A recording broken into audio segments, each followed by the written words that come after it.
Let's connect with our chartists then, and Dr. C.K. Narayan and Kunal Bothra joining in as always. Dr. Narayan, third straight day on the trot that the Nifty has gained traction. What is it that you're looking at by way of levels, and what's looking interesting on the charts too in terms of stock ideas?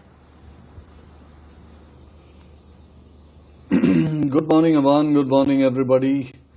Well, we left the previous day at a reasonable level, Nifty having done pretty well, Bank Nifty trying to rally up and perhaps join the party. But today's trading of the SGX at about 100-150 points down is certainly going to torpedo some of those expectations, because we are going to start the day a little softish, and I don't believe the Nifty may be affected too much, but perhaps a rallying attempt in the Bank Nifty can fizzle out, and that could be an area of concern.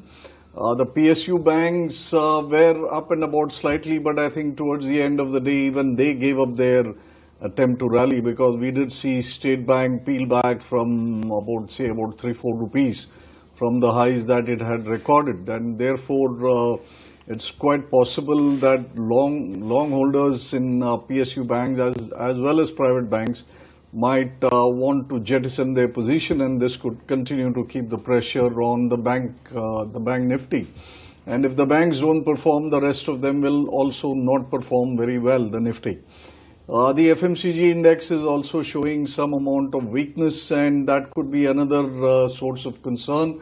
There's also some chatter that some cigarette levies may be applied, so that could push ITC lower.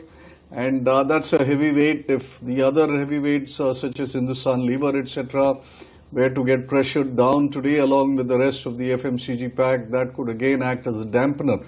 So maybe the low of the day is going to get recorded first, and if at all there is going to be some revival, then that should be back-ended for the day. I think nearest support zone that I would look at for the Nifty would be about 11,350. If it were to break, then we will get back into the old consolidation zone. So it is imperative, I think, that the Nifty holds above that 11,350.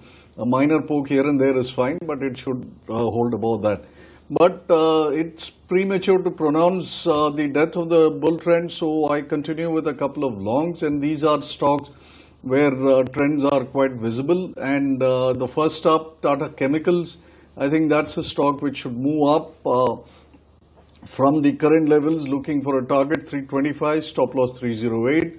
Second stock also buy would be Divi's Laboratories, targeting 3225, stop loss 3150.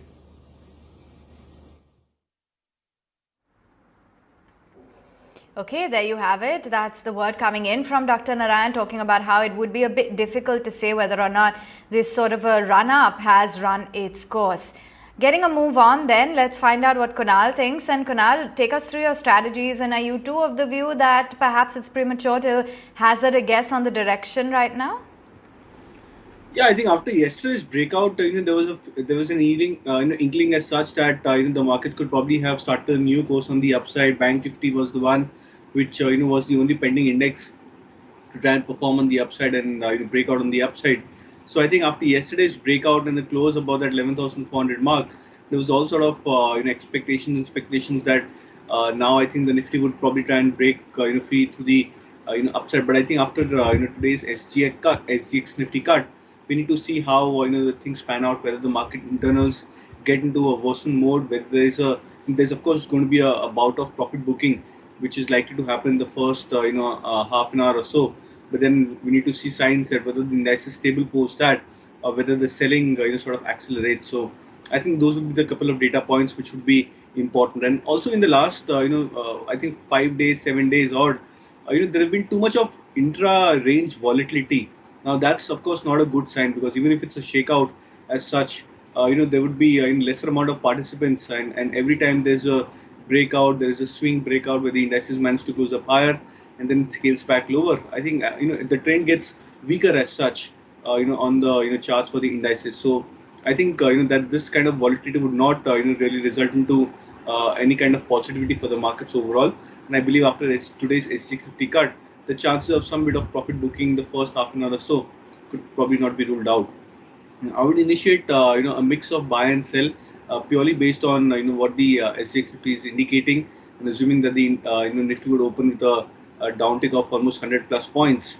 So one buy and one sell. The buy apparently is from the banking pack, and I'm looking at a buy on ICICI Bank. Now it's still one of the stronger charts from the private banking space. The stock managing to close above 375 levels yesterday as well. With slight degree of outperformance. There is also a pattern of inverse head and shoulder, likely to be found for ICICI Bank. So I'm expecting that the stock doesn't open with too much of a downtick, then there could be chance of some revival coming into this stock pretty soon. So buy with a target of 388, and stop loss could be kept at 362. The second would be a sell on JSW Steel. I think this has been 12th or the 13th day on a trot. That JSW Steel has managed to give some very strong and consistent upside, and that generally results into an extremely overbought nature, for the stock price trend. So I think on the back of that, I believe JSW Steel could try and correct from here on, at least for the next couple of days. So sell with a target of 264, and stop loss could be kept at 284.